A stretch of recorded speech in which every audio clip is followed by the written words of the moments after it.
വളരെ അപ്രതീക്ഷിതമായൊരു അപകടത്തിലാണ് നടനും മിമിക്രി കലാകാരനുമായ കൊല്ലം സുധിയുടെ ജീവൻ നഷ്ടമായത്.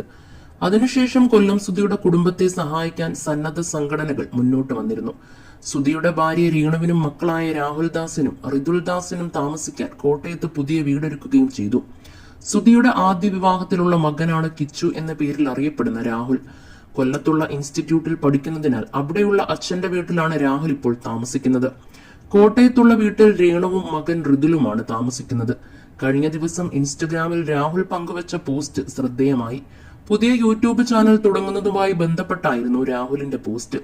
അച്ഛന്റെ മരണത്തിന് ശേഷം ജീവിതത്തിൽ ഉണ്ടായ ഉയർച്ചയും താഴ്ചയും നിങ്ങളിലേക്ക് എത്തിക്കാൻ ആഗ്രഹിക്കുന്നുവെന്നും തന്റെ ഇപ്പോഴത്തെ മാനസികാവസ്ഥയും കൊല്ലത്ത് ജീവിതവും നേരിടേണ്ടി വന്ന പ്രതിസന്ധികൾ നിങ്ങൾ അറിയണമെന്ന് തനിക്ക് തോന്നുന്നുവെന്നും രാഹുൽ കുറിച്ചു. ഇതിനൊപ്പം അച്ഛനൊപ്പമുള്ള ചിത്രവും രാഹുൽ പോസ്റ്റ് ചെയ്തിട്ടുണ്ട്. പ്രിയപ്പെട്ടവരെ, ഞാൻ രാഹുൽ ദാസ്. ഒരുപാട് പേർക്ക് എന്നെ അറിയാമെന്ന് വിശ്വസിക്കുന്നു.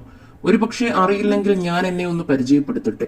മരണപ്പെട്ടു പോയ കൊല്ലം സുധിയുടെ മകൻ. എന്റെ പ്രിയ അച്ഛന്റെ മരണത്തിന് ശേഷം എന്റെ ജീവിതത്തിൽ ഉണ്ടായ ഉയർച്ചയും താഴ്ചയും ഏറെ പ്രിയപ്പെട്ടവരായ നിങ്ങളിലേക്ക് എത്തിക്കാൻ ഞാൻ ആഗ്രഹിക്കുന്നു. എന്റെ ഇപ്പോഴത്തെ മാനസികാവസ്ഥയും കൊല്ലത്തുള്ള ജീവിതവും എനിക്ക് നേരിടേണ്ടി വന്ന പ്രതിസന്ധി ഘട്ടങ്ങളും നിങ്ങൾ അറിയണമെന്ന് എനിക്ക് തോന്നുന്നു. അതിനായി ഒരു വീഡിയോയിലൂടെ നിങ്ങളുടെ മുന്നിലേക്ക് ഞാൻ വരട്ടെ. രാഹുൽ ഇൻസ്റ്റഗ്രാമിൽ കുറിച്ചത് ഇങ്ങനെയാണ്. ഇതിന് താഴെ ഒട്ടേറെ പേരാണ് രാഹുലിന് ആശംസയുമായി എത്തിയത്. യൂട്യൂബ് ചാനൽ തുടങ്ങിയാലും ജീവിതം സോഷ്യൽ മീഡിയയിൽ മാത്രമാകരുതെന്നും പഠിച്ചു മികച്ച ജോലി സമ്പാദിക്കണമെന്നും പലരും കമന്റ് ചെയ്തിട്ടുണ്ട്.